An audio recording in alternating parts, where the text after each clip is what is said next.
I had one of the biggest songs in history at one point in time. I was literally on top of the world. Now, let me tell you this. I could have been a much bigger artist if I would have sold my soul, right? And a lot of people joke about that. They say, you got to sell your soul to do this and do that. See, the thing with me was I played it so smart. I didn't have to sell my soul, but I'm still doing good in life, right? Now, when you sign to a record label and you're making them millions and millions of dollars, this is one of the first things they do. And this is what they did to me.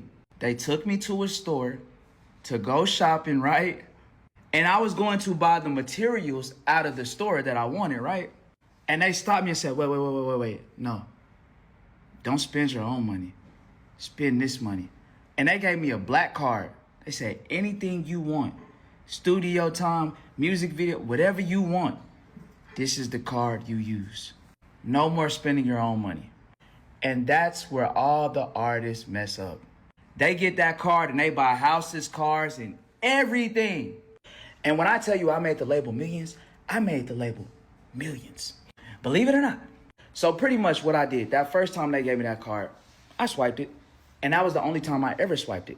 Because in my mind, I had already studied the game. I studied the game since a kid. So every time they asked me if I wanted to pay this, and pay that. Matter of fact, I even gave the card back. So what a lot of artists do when they sign and they get these big, huge budgets and get these cards and all that, they're paying for features, they're paying for music videos, they're paying for everything to leave them in debt. A lot of the artists that you think are the most famous artists in the world, they're not receiving any paychecks because they got that card and they ran it up and they only owe money. So at this point, they can't make money. Like, you probably got more money than a lot of your favorite artists, right? It's not a surprise that you see all this demonic and dark stuff going on.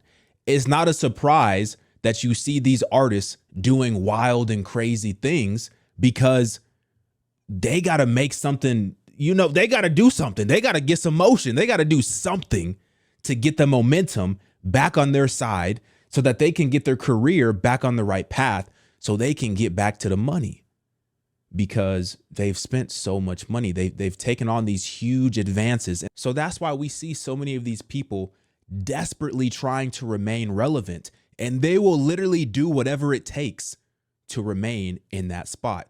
And very few people actually remain in that spot.